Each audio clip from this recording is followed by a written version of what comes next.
Hey guys, we're at Jim Peterson's house. We're gonna do a system replacement here. We'll pull this furnace out. Let's move everything up about an inch or so. Our return drop's gonna have a new transition in it, so we'll come out of the ductwork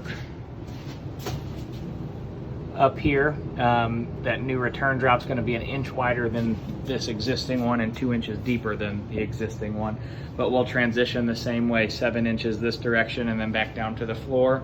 We'll put our 5-inch media cabinet in, a base underneath the furnace, and then our new coil will mount to the top of that up into the plenum. They have a powered humidifier right now. It's mounted to the return side, but there's really not enough room for us to mount it anywhere else on this system. So we'll go back with the same setup, and if he would like to move to a steam humidifier in the future, that's an option for him. All of our drain lines run from the coil on the front of the furnace and the humidifier to a floor drain right here. So that's the reasoning on moving everything up just a little bit so that drain can be accessed to clean it out if needed. We are going to bypass the outdoor temperature sensor for the humidifier so he can control that humidity a little bit better. So basically just get rid of the frost protection on the humidifier settings. So, what's that? Oh yeah, so I'm going to jump over to the other side and we'll take a look at the front of the system, and I'll put that in there. So, inside of this, under the stairwell here, now we get the access to the front of the furnace. So again, furnace goes up on a base. We'll have the 20 by 25 by 5-inch media cabinet.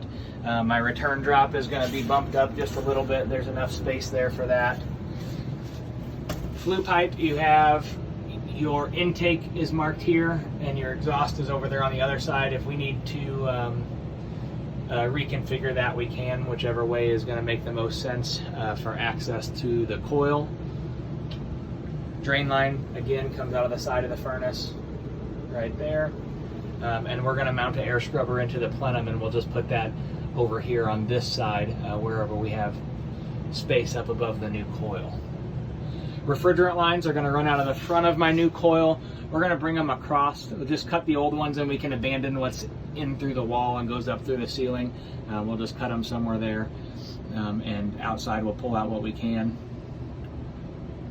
We're going to run the new refrigerant lines across the bottom of this platform and jump up to the joist right here.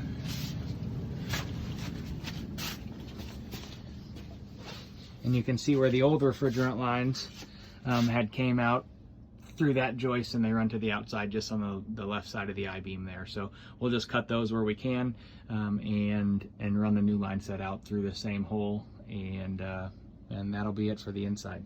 Here's my outdoor unit. As you can see, it's right up against the chimney. We're going to move it over probably 6 to 10 inches, maybe even more, whatever's going to be best for access to everything for cleaning it out or whatnot.